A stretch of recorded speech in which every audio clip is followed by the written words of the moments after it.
Seigneur Jésus, la foule se divisait à ton sujet, les uns cherchant ton identité, les autres croyant bien la reconnaître.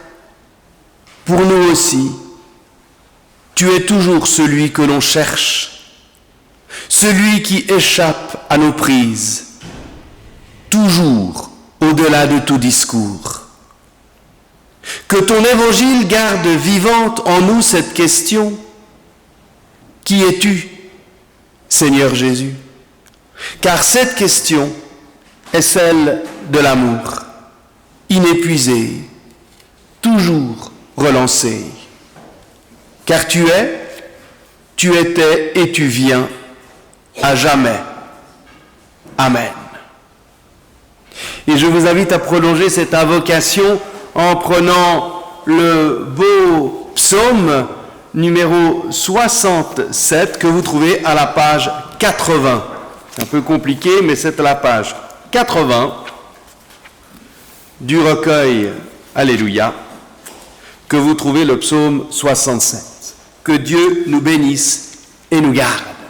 Je vous invite à vous lever pour chanter ce beau cantique de la Réforme.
La grâce et la paix nous sont données en abondance de la part de notre Dieu, 3 fois saint, le Père, le Fils et le Saint-Esprit, un seul Dieu éternellement béni, vers lequel nous nous tournons ce matin une nouvelle fois, pour recevoir de lui la force, la paix, l'espérance dont nous avons si ardemment besoin.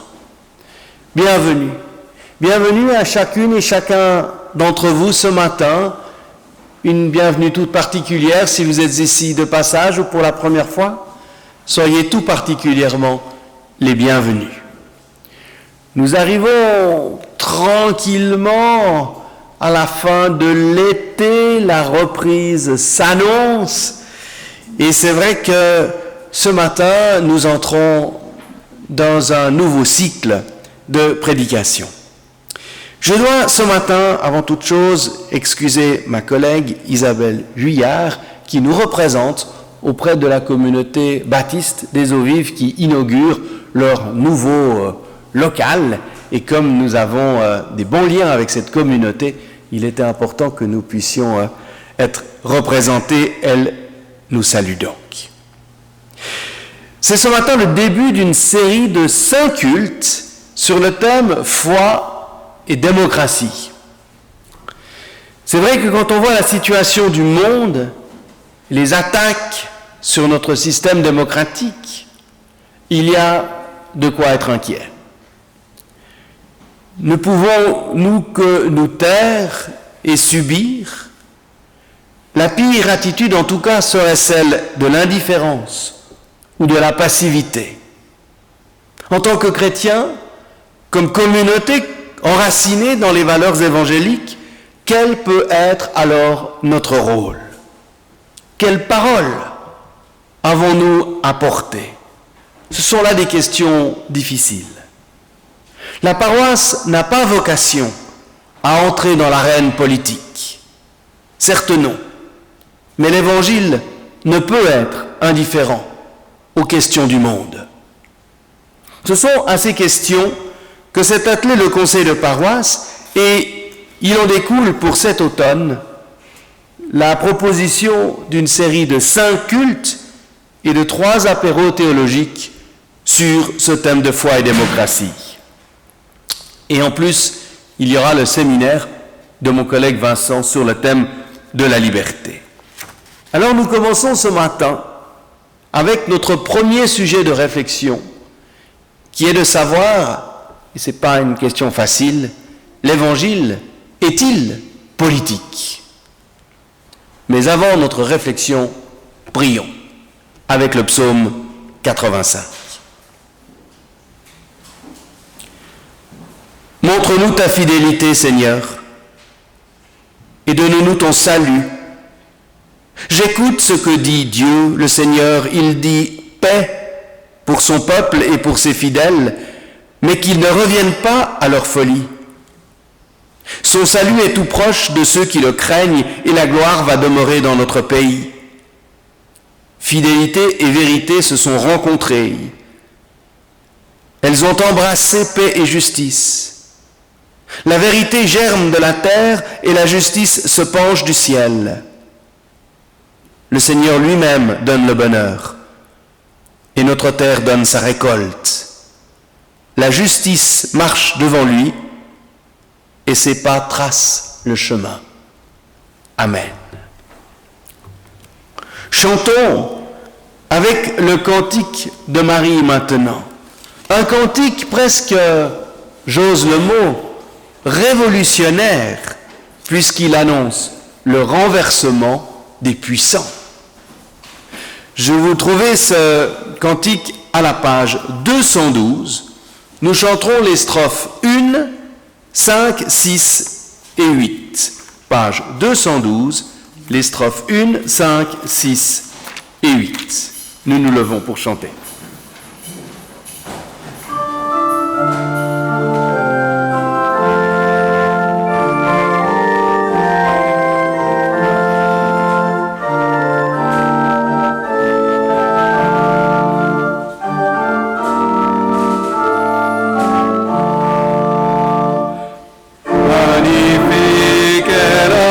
Seigneur, tout mon corps pour chanter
vous aurez reconnu ce discours iconique de Martin Luther King, le pasteur King, I have a dream.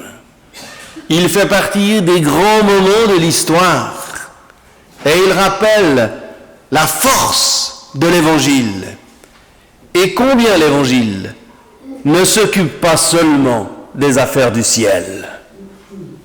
Le pasteur King en a payé le prix. Il est mort assassiné. Aujourd'hui encore, dans de nombreux pays, nous pouvons constater, avant même de répondre à la question de savoir si l'Évangile est politique, combien l'Évangile dérange le politique. On le voit dans de nombreux pays, comme la Chine, la Corée du Nord, l'Iran, l'Irak, la Somalie, le Yémen, la RDC, la liste est longue, hélas. Des pays où les chrétiens sont malmenés, persécutés par le politique à cause de l'Évangile. Alors prions. Ô Seigneur, oui, nous te remettons tous nos frères et sœurs qui sont persécutés au nom de leur foi. Et nous te demandons de les soutenir, de les encourager, de renouveler leur courage et leur détermination. Mais nous te prions aussi pour ceux et celles qui les font souffrir. Touche leur cœur. Montre-leur combien l'Évangile est un évangile de paix et d'amour. Oh oui, Seigneur, c'est un feu que tu es venu allumer sur la terre. Et parfois nous-mêmes, nous avons peur de brûler. C'est pourquoi nous appelons ta grâce sur nous. Ta paix est une paix de combat. Et parfois nous aspirons à une paix tranquille. Pourtant nous savons bien que sur notre terre, la vérité de l'amour a beaucoup de mal à se frayer un chemin. Et d'abord dans notre propre cœur.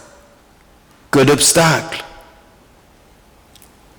Nous sommes rassemblés aujourd'hui dans la prière pour recevoir de toi la force de ne pas lâcher cette vérité et pour trouver dans notre communion un avant-goût de cette paix que tu promets. Ô sois béni, Seigneur notre Dieu. Amen. Et je vous invite à chanter 2 fois le répond Dona nobis pacem, donnez-nous la paix, que vous trouvez au numéro 869.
encore le Seigneur.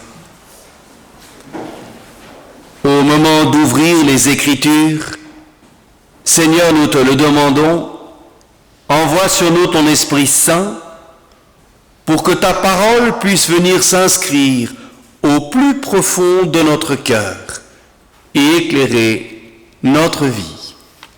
Amen. Notre première lecture est tirée du premier livre de Samuel au chapitre 8.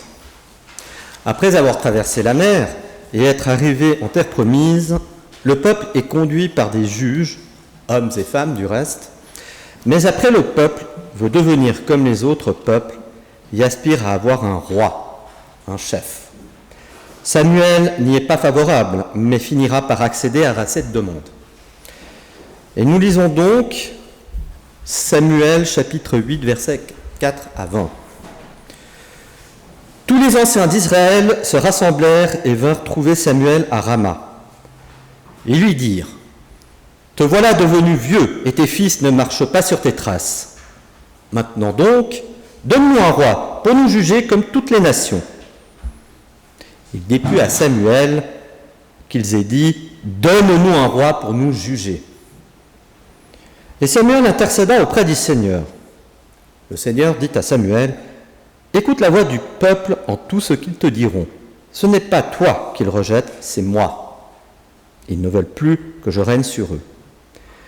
Comme ils ont agi depuis le jour où je les ai fait monter d'Égypte jusqu'à aujourd'hui, m'abandonnant pour servir d'autres dieux, ainsi agissent-ils aussi envers toi. Maintenant donc, écoute leur voix, mais ne manque pas de les avertir. Apprends-leur comment gouvernera le roi qui régnera sur eux. » Samuel redit toutes les paroles du Seigneur au peuple qui lui demandait un roi. Il dit : « Voici comment gouvernera le roi qui régnera sur vous. Il prendra vos fils pour les affecter à ses chars et à sa cavalerie, et ils courront devant son char. Il les prendra pour s'en faire des chefs de milliers et des chefs de cinquantaines, pour labourer son labour, pour moissonner sa moisson, pour fabriquer ses armes et ses harnais. Il prendra vos filles comme parfumeuses, cuisinières et boulangères. Il prendra vos champs, vos vignes et vos oliviers, les meilleurs. Il les prendra et les donnera à ses serviteurs. Ce jour-là, vous crierez à cause de ce roi que vous serez choisi, mais ce jour-là, le Seigneur ne vous répondra point. » Mais le peuple refusa d'écouter la voix de Samuel. « Non, dirent-ils, c'est un roi que nous aurons, et nous serons, nous aussi, comme toutes les nations. Notre roi nous jugera, il sortira à notre tête et combattra nos combats. »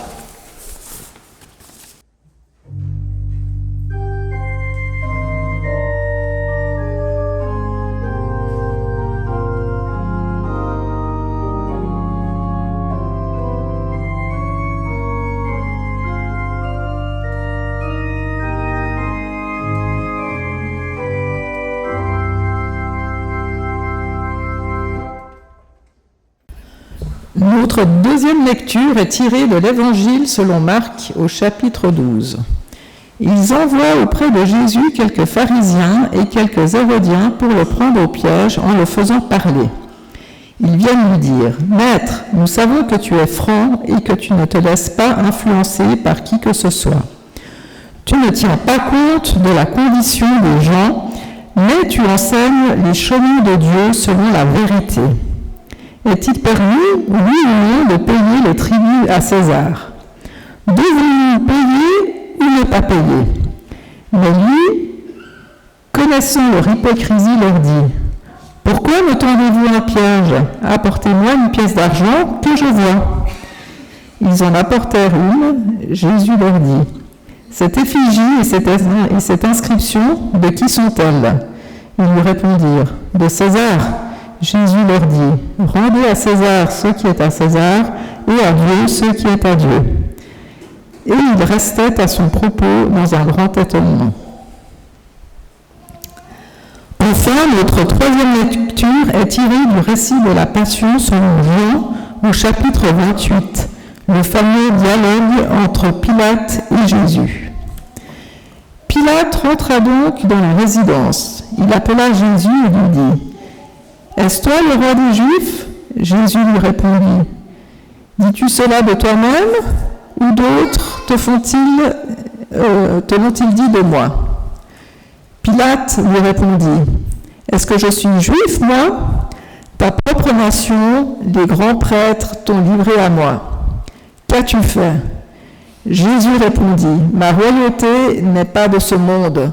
Si ma royauté était de ce monde, les miens auraient combattu pour que je ne sois pas livré aux mains des autorités juives.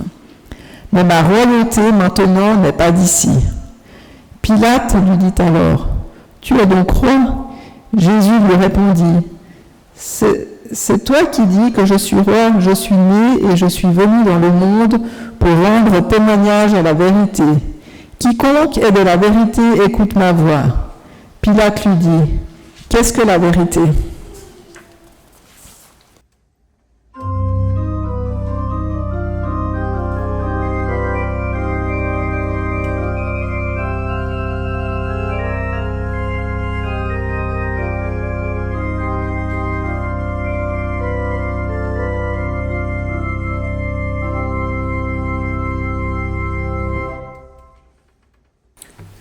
L'évangile est-il, oui ou non, politique ? Voilà une question bien complexe. Il faut d'abord s'entendre sur ce que l'on entend par le terme de politique. Nous pouvons facilement répondre que l'évangile n'est pas politique, au sens où il ne prend pas parti, il n'est pas partisan. Je suis d'ailleurs toujours assez sceptique quand un parti politique affile à son nom la connotation de chrétien. Mais si l'on entend le terme politique au sens étymologique du terme, à savoir tout ce qui concerne la vie de la cité, la question alors devient plus délicate. Jésus n'est pas seulement le chapelain de nos âmes, il a vocation à être le Seigneur de toute la terre. Sa venue sur terre manifeste de manière définitive l'intérêt que le Seigneur porte à notre monde. Et très vite, lorsqu'on lit l'Évangile, on sent son potentiel politique. Il y a quelque chose de presque révolutionnaire dans certains versets. Les premiers seront les derniers. Il a jeté les puissants à bas de leur trône. Ne vous faites pas appeler maître. Et on pourrait en rajouter un certain nombre. Et cette volonté surtout de rappeler tout au long de l'Évangile la dignité de chaque être humain et surtout de ceux qui sont malmenés ou laissés pour compte. Cela a du reste inéluctablement provoqué la colère et la violence politique, que ce soit à travers la figure d'Hérode au début de l'Évangile ou de Pilate à la fin, tout au long. On n'est pas très loin du discours « I have a dream » de Martin Luther King et de la réaction violente qu'elle a suscitée. L'Évangile jamais ne prône la violence, mais dans sa volonté de ne jamais laisser dormir tranquille l'oppresseur, il suscite la réaction violente de ces derniers. On le voit, la question est donc éminemment complexe. D'autant qu'à l'époque de Jésus, religion et politique sont imbriquées. Il n'y a pas de séparation nette, pas de laïcité. Alors tout ce que fait ou dit Jésus a forcément une portée politique. Mais en même temps, Jésus ne parle jamais dans ses propos de l'Empire romain. Ses paraboles n'évoquent quasiment pas les questions politiques ou économiques. Jésus annonce le règne de Dieu. Alors, disons-le d'entrée, oui, l'évangile est politique, il porte en lui, en tout cas, une dimension politique. Ne serait-ce que quand Jésus annonce le règne de Dieu s'est approché. Il manifeste ce lien qu'il y a entre le règne de Dieu et notre réalité mondaine. Il n'y a certes pas de confusion entre les deux, et heureusement, car on voit combien, quand il y a confusion, quand les dictatures religieuses veulent imposer leur règne de Dieu sur terre, combien cela conduit toujours à une catastrophe. Pas de confusion donc, mais pas non plus de séparation nette quand on dit que le règne de Dieu s'est approché. C'est donc bien qu'il n'est pas si loin, qu'il est presque palpable. Ce règne de Dieu s'est approché de notre réalité. C'est aussi ce que manifeste l'incarnation du Christ. Le Christ vient sur terre vivre notre vie, manifestant là non seulement l'intérêt qu'il porte à notre vie et à notre monde, mais rappelant qu'il a aussi un projet pour ce monde, pour cette création, comme le chante le psaume 85 que nous avons prié ce matin. Fidélité et vérité se sont rencontrées. Elles ont embrassé paix et justice. La vérité germe de la terre et la justice se penche du ciel. Le Seigneur lui-même donne le bonheur et notre terre sa récolte. La justice marche devant lui et ses pas tracent le chemin. L'Évangile, c'est une espérance pour le monde. C'est une espérance à laquelle nous sommes invités à collaborer. Il ne peut donc y avoir d'un côté notre vie de croyant le dimanche et de l'autre notre vie de citoyen le reste de la semaine. En ce sens, l'Évangile porte forcément une dimension politique. Mais en même temps, il faut immédiatement nuancer. L'Évangile n'est pas politique au sens où il ne se propose pas comme un système politique. Le croire serait une erreur. Certes, dans un contexte particulier, comme celui par exemple des églises latino-américaines au siècle dernier, certains ont développé des courants politiques inspirés de l'Évangile. Ce sont les fameuses théologies de la libération. Mais on voit aussi très vite le risque qu'il y a de faire de l'Évangile un courant politique. Le mélange des genres n'est jamais bon. Et Jésus jamais ne va céder, lui, à la tentation de faire de sa puissance un pouvoir politique. « Mon royaume n'est pas de ce monde », dit-il à Pilate. Mais il rajoute aussitôt « Je suis là pour témoigner de la vérité ». Jésus ne veut pas prendre la place de Pilate, pas plus que celle de César. Rendez à César ce qui est à César. Mais il souligne aussi la force que l'Évangile a. Que l'Évangile n'est pas une lointaine utopie, une sorte de philosophie évanescente, mais bel et bien une parole incarnée qui questionne notre monde et appelle la responsabilité de chacun, et peut-être en premier lieu des politiques. L'Évangile n'est pas politique, il n'est pas partisan, il ne confond jamais les rôles, mais il ne peut pas ne pas être politique, car il s'intéresse à la liberté et prône un chemin pour y parvenir. Chemin qui souvent questionne et remet en cause le politique, par les valeurs qu'il prône, comme la paix, la justice, la dignité, le respect. Ces liens entre religion, évangile et politique ont toujours été ambigus. Regardons dans l'histoire d'Israël. Après les premières décennies passées en terre promise et conduites par les juges, le peuple exprime son désir d'avoir un roi. Probablement pour faire comme toutes les autres nations autour d'eux, mais aussi avec cet espoir que tout ira mieux en s'en remettant à un homme providentiel. Cela ne peut pas ne pas nous rappeler un certain nombre d'événements récents. Le Seigneur, à travers les paroles de Samuel, alerte pourtant le peuple sur les risques que cela comporte. Il prendra vos fils pour les affecter à ses chars et à sa cavalerie. Ils courront devant son char. Il les prendra pour s'en faire des chefs de milliers, pour labourer son labour, pour moissonner sa moisson, pour fabriquer ses armes et ses harnais. Et il prendra vos filles comme ses parfumeuses. Cette tentation n'est pas nouvelle et traverse les siècles, vouloir rechercher à travers le politique l'homme qui sera le sauveur, quitte à abandonner sa propre liberté.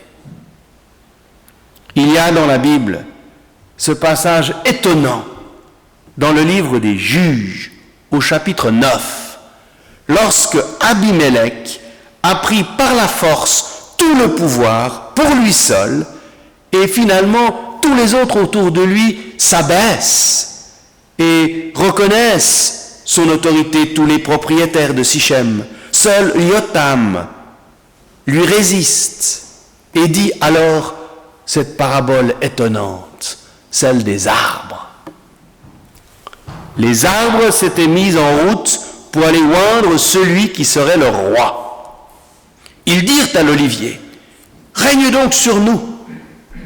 L'olivier leur dit, « Vais-je renoncer à mon huile que les dieux et les hommes apprécient en moi pour aller m'agiter au-dessus des arbres ?»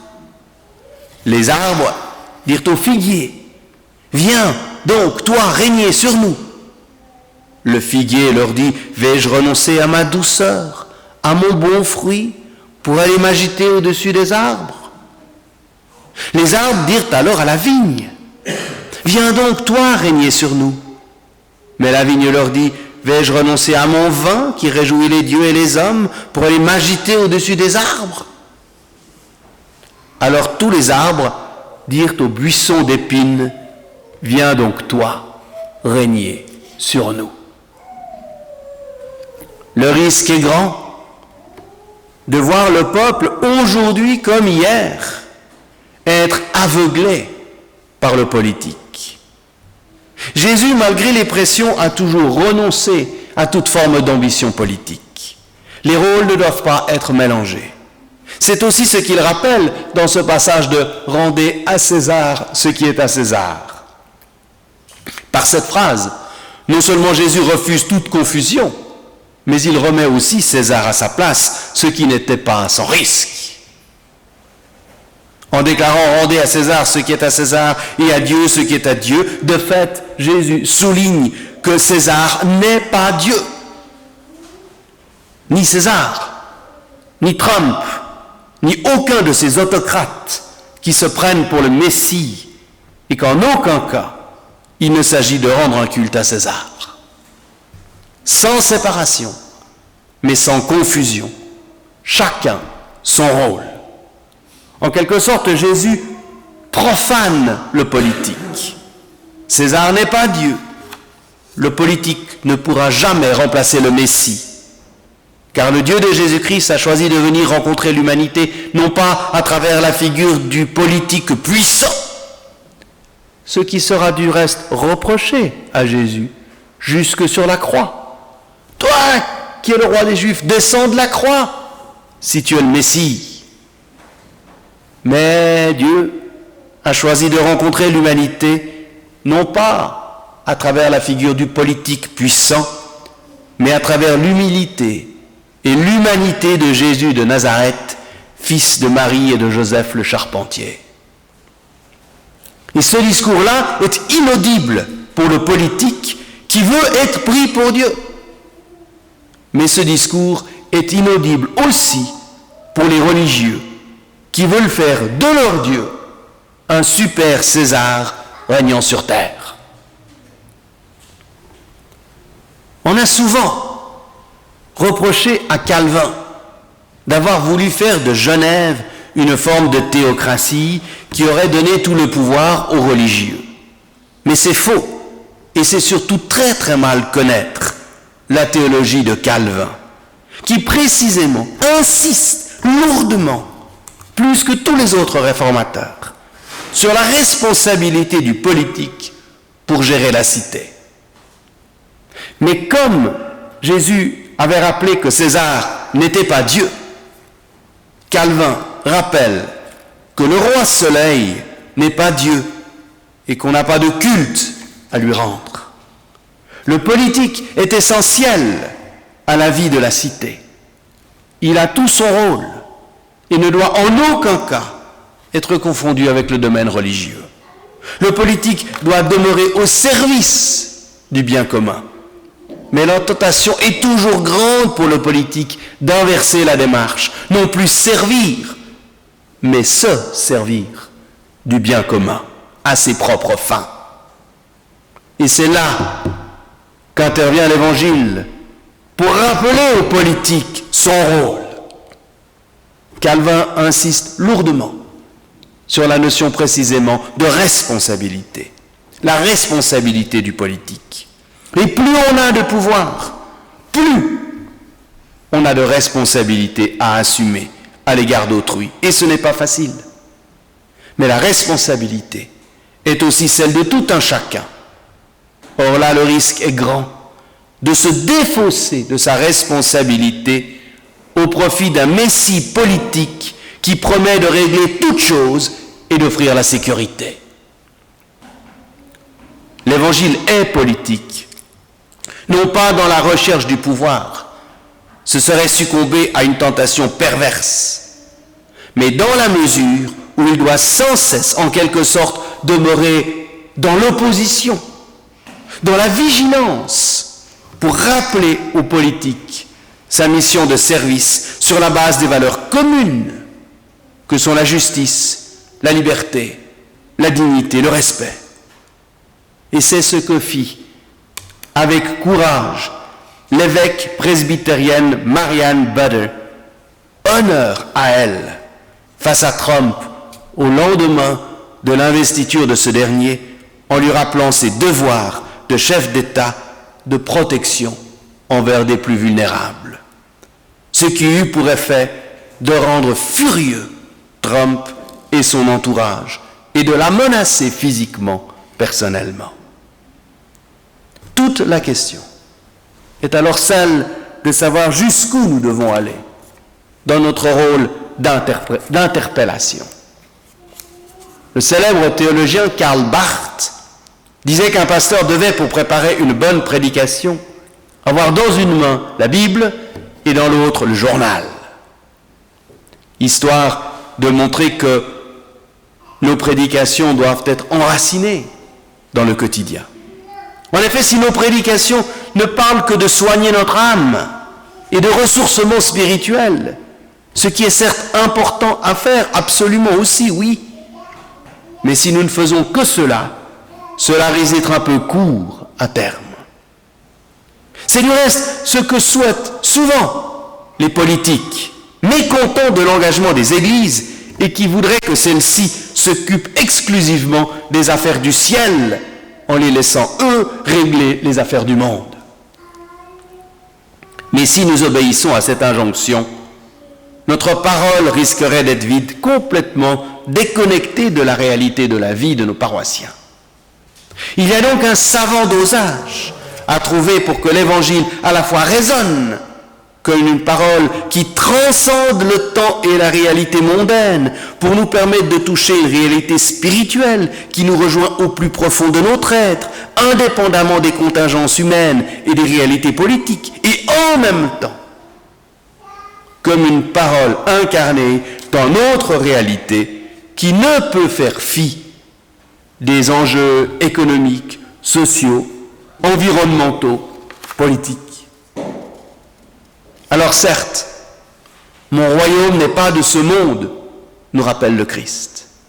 Mais en même temps, sa parole de toute éternité s'est faite chair et nous a rejoints dans notre histoire, dans notre humanité. L'Évangile ne cherche en aucun cas à imposer un système politique, mais il propose des valeurs, non pas pour demain, non pas pour un monde céleste, mais pour notre réalité d'aujourd'hui. Car si le royaume de Dieu n'est pas de ce monde, le règne de Dieu s'est approché et nous sommes entrés.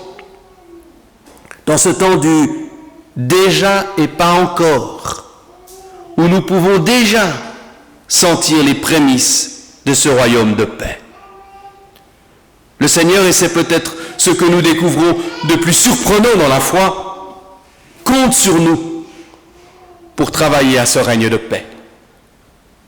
L'Évangile n'est certes pas un modèle prêt à l'emploi, prêt à être appliqué, mais il est un trésor infini de valeurs qui nous permettent d'espérer et de construire un monde meilleur dès ici-bas. Amen.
Pour notre confession de foi, je vous propose de vous associer à cette belle prière du pasteur Martin Luther King.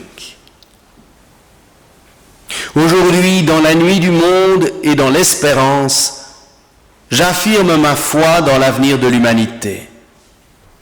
Je refuse de croire que les circonstances actuelles rendent les êtres humains incapables de faire une terre meilleure.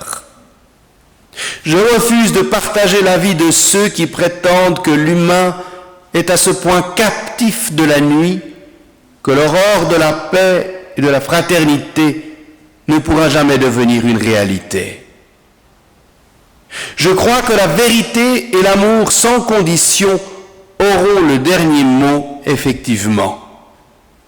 La vie, même vaincue provisoirement, demeure toujours plus forte que la mort.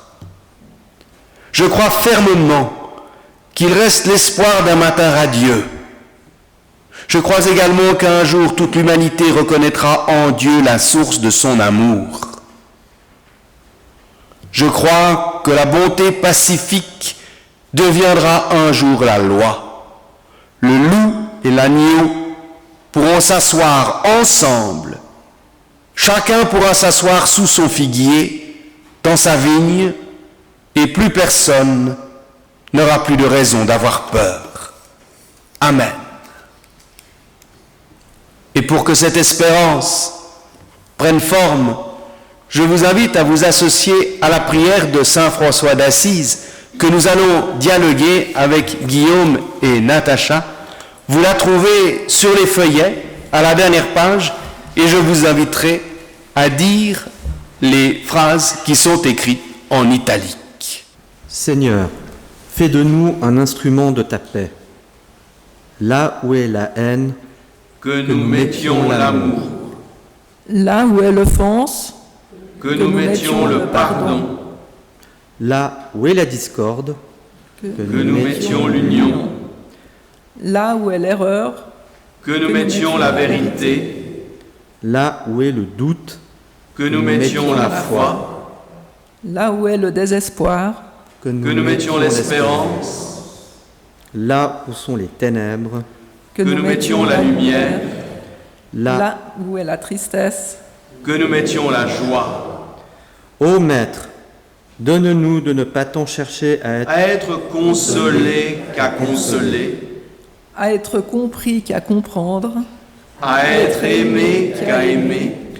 car c'est en donnant qu'on reçoit, C'est en s'oubliant qu'on se retrouve.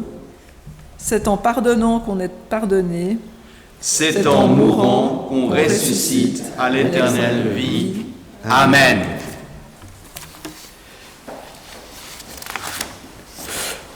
Nous arrivons bientôt au terme de ce culte matinal. Pour vous dire qu'il y aura évidemment culte ce soir à 20h30, comme tous les dimanches, dans notre chapelle. Mais quelques événements dans la semaine sont à souligner. D'abord, la reprise des apéros théologiques qui reprennent ce mercredi à 18h15 à Malagnou.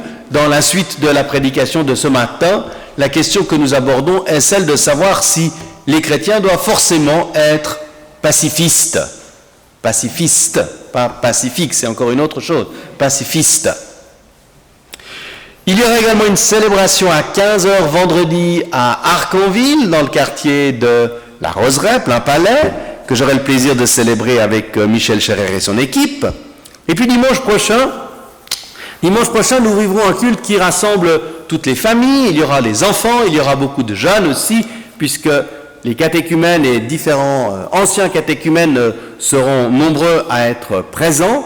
Et nous traiterons dans la suite de la prédication de ce matin avec eux la question: faut-il obéir plutôt à Dieu ou aux hommes? C'est toute la question quand nous sommes confrontés à ces choix difficiles. Ce sera aussi une manière pour les jeunes de se préparer. Ils sont une trentaine à partir dans les Cévennes, où nous irons effectivement dans des hauts lieux comme la Tour de Constance, le musée du désert, où effectivement des gens ont choisi effectivement d'obéir à leur conscience plutôt qu'aux lois. Et aujourd'hui, comment traitons-nous de cette question? C'est ce que nous prendrons la semaine prochaine avec tous ces jeunes et les enfants. Si vous ne recevez pas les indications de la vie de la paroisse, n'hésitez pas à prendre toutes les informations. Nous avons des feuillets pour à peu près toutes les activités possibles et imaginables qui sont organisées dans la paroisse, ainsi que l'agenda qui vous donne tous les rendez-vous importants. Il est clair que dimanche prochain, il y aura aussi, pour ceux qui le souhaitent, le repas, comme après chacun de ces cultes un peu particuliers. Pour aujourd'hui, nous allons encore célébrer le dernier chant et notre offrande, et après, nous aurons le plaisir de nous retrouver pour l'après-culte que notre Daniel a préparé pour nous ce matin. Je vous invite à vous lever pour prendre à la page 493 le cantique « Dieu qui nous appelle à vivre ». C'est pendant ce cantique que l'offrande est recueillie. Page 493.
Grâce te soit rendue, Seigneur, pour cette offrande.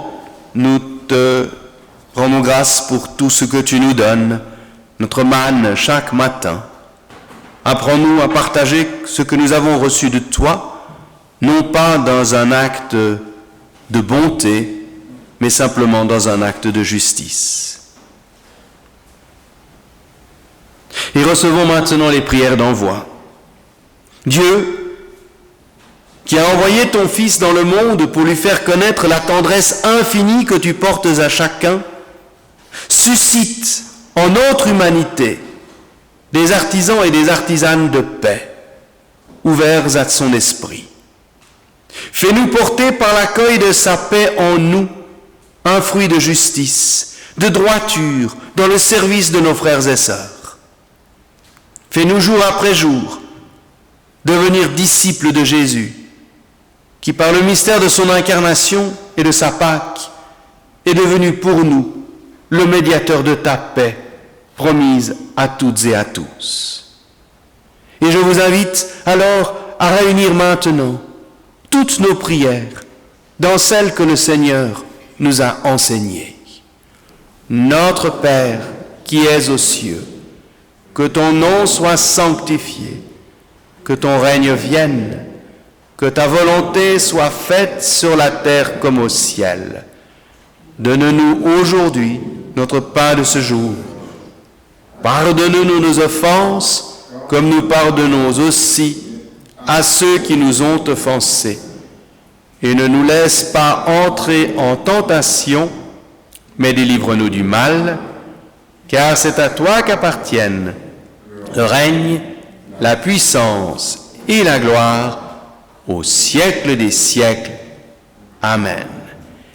Et que la bénédiction de Dieu nous garde et nous conduise. Oui, que l'amour de Dieu le Père, la grâce de Jésus-Christ notre Seigneur et la communion du Saint-Esprit nous gardent et nous conduisent dans sa paix. Amen.